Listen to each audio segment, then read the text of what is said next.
Assalamualaikum kakak-kakak kelas 4. Hari ini kita akan membahas tentang indera pendengaran, lanjutan dari materi bunyi kemarin. Kita memerlukan alat pendengaran untuk mendengar bunyi. Alat pendengaran kita adalah telinga. Hari ini kita akan membahas 4 materi tentang telinga. Yang pertama, bagian-bagian telinga. Kita akan membahas semua bagiannya. Lalu proses mendengar bunyi, gangguan dan penyakit pada telinga. Yang terakhir, cara merawat telinga. Kita lanjut saja ya. Yang pertama, bagian-bagian telinga. Yang kita lihat dari luar ada daun telinga dan lubang telinga.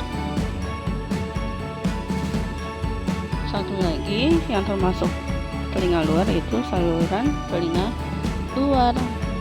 Lalu ada di bagian tengahnya 3 tulang pendengaran, gendang telinga dan saluran Eustatius. Yang terakhir, telinga bagian dalam ada 3 saluran setengah lingkaran dan rumah siput atau koklea. Ya, masing-masing punya fungsinya. Bahas satu-satu mulai dari telinga luar. Daun telinga.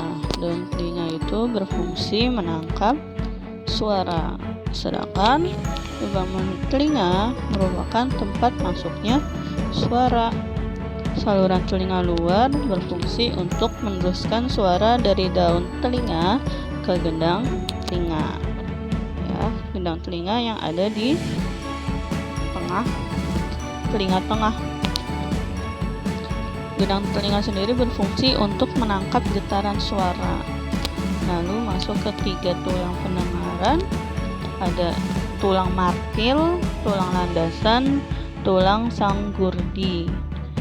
Tugasnya meneruskan getaran bunyi ke rumah siput atau koklea.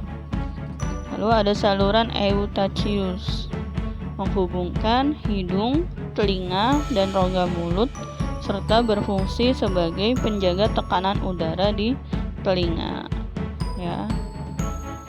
Selanjutnya bagian dalamnya, telinga dalam ada 3 saluran lingkaran dan rumah siput, koklea.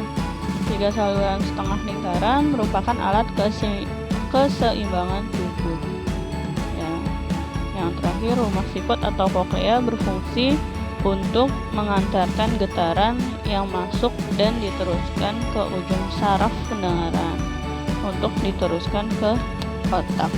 Sudah kebayang ya apa yang akan kita bahas selanjutnya, yaitu proses mendengarkan bunyi. Proses mendengar bunyi ada 8. Bunyi dapat didengar karena merambat melalui media yang sudah kita bahas sebelumnya. Ada media padat, cair, dan gas. Bunyi yang merambat tersebut kemudian sampai ke telinga. Berikut proses mendengarkan bunyi pada telinga. Yang pertama, sumber bunyi bergetar dan menghasilkan gelombang bunyi. Gelombang bunyi ditangkap oleh daun telinga. Gelombang bunyi disalurkan melalui saluran telinga ke gendang telinga. Gendang telinga bergetar. Getaran gendang telinga ini menggetarkan 3 tulang, ya, dari 3 tulang pendengaran. Setelah itu, rumah siput menangkap getaran-getaran dari tulang-tulang pendengaran dan mengirimkannya ke syaraf pendengaran.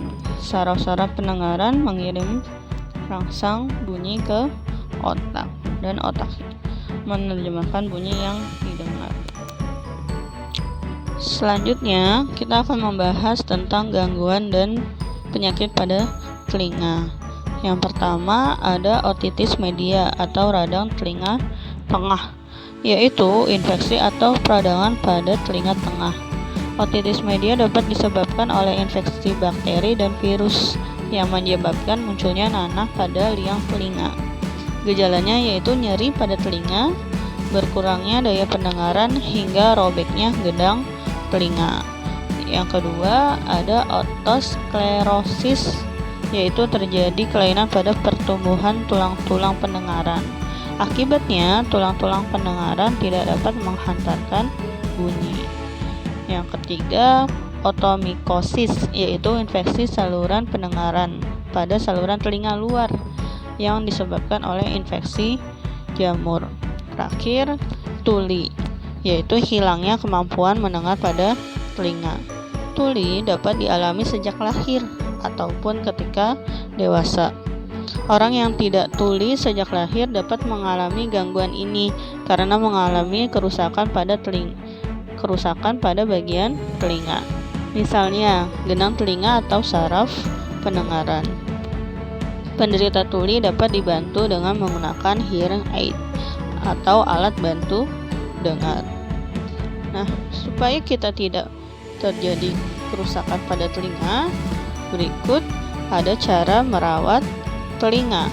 Yang pertama, menghindari mendengar bunyi yang terlalu keras, misalnya dengan menutup telinga ketika mendengar suara yang terlalu keras atau menggunakan alat pelindung telinga.